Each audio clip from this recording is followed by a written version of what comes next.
Unravel the secret of the key, a game within a game in the initiative.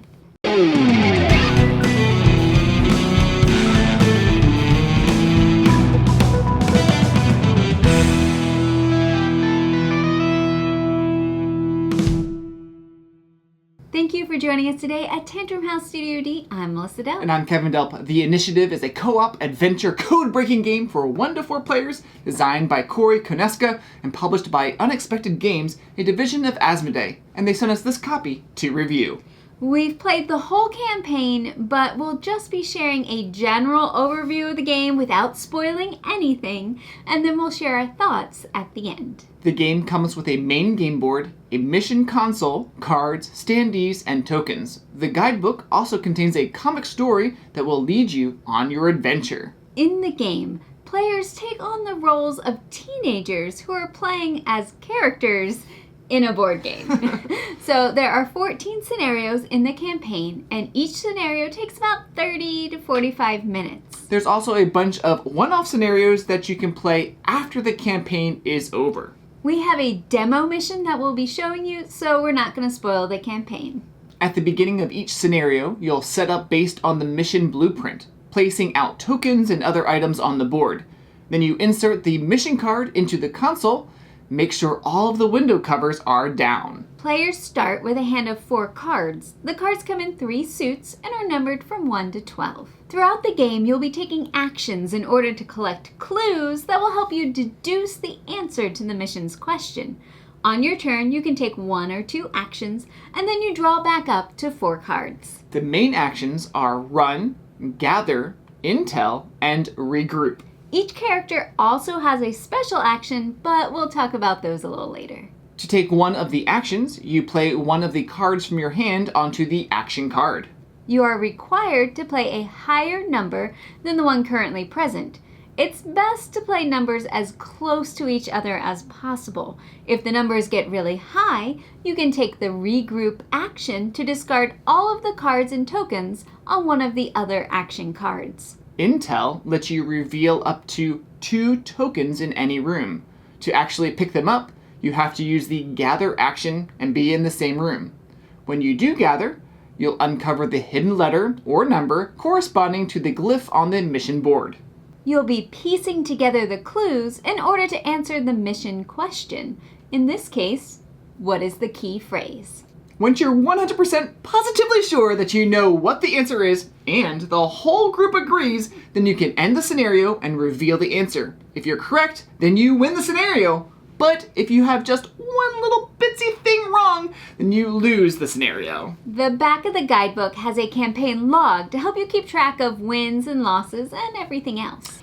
The guidebook also doubles as a graphic novel that will lead you through the story. You'll read a page before each scenario and sometimes after the scenario. There will be puzzles and codes that you'll have to solve even outside of a given scenario because you'll be uncovering clues through secret cards and other gameplay mechanisms. The campaign starts off pretty easy, but gets more challenging as you progress. So you might need to use your character's special action.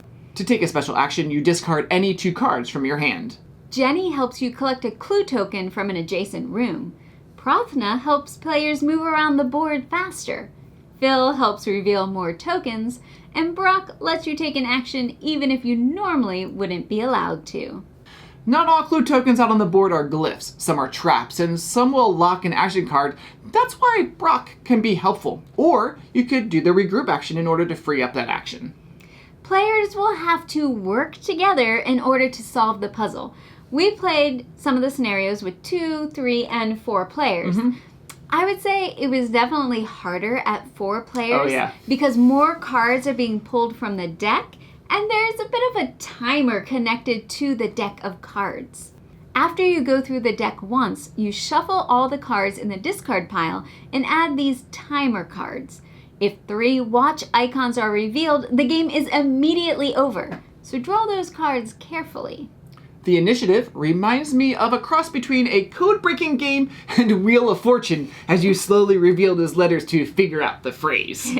But there's more than just the deduction aspect in the game. You have to be smart with how you play your cards and coordinate your actions, kind of like Pandemic or other cooperative games. It's where you have a limited number of moves and you have to be efficient. Yes. You'll probably need to come up with the answers before you collect all the clues. Now, even though there is a campaign, you don't really need to play with the same players for each scenario. But it would be nice so you can go through the adventure together and experience the story. There were definitely some pretty cool moments and reveals. Now, this game was on my most anticipated board games of 2021. Did it live up to my expectations? Yes and no. I really enjoyed the spy theme and the code you're trying to solve. There were some really fun challenges along the way, but I was expecting a little bit more. It wasn't as bad as be sure to drink your Ovaltine, but most of the campaign was more medium level codes. I wanted to be a little deeper and a grander adventure. Now, we play a lot of deduction games and escape room games, so I would say our puzzle solving skills are fairly high. The good news is that the campaign is just the beginning. There are more one-off scenarios that you can play, and they are harder. They are divided into 3 categories: words, numbers, and unique. I would agree that the difficulty does go up a notch, and there are even more secrets that are uncovered after the campaign.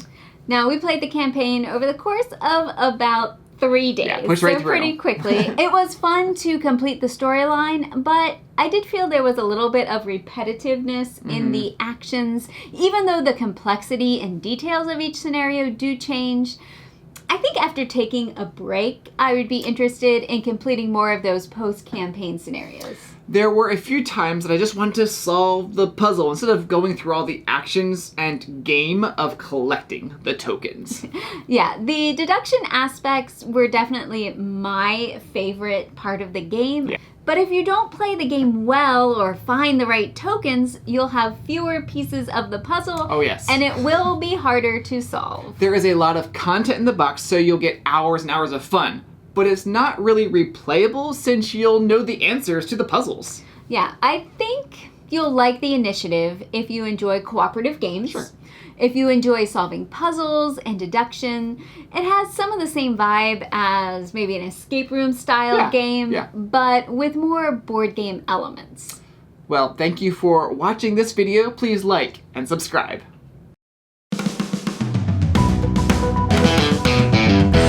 I would agree that the difficulty does go up a notch, and there are even more secrets that are Then you have sorry. It's fine.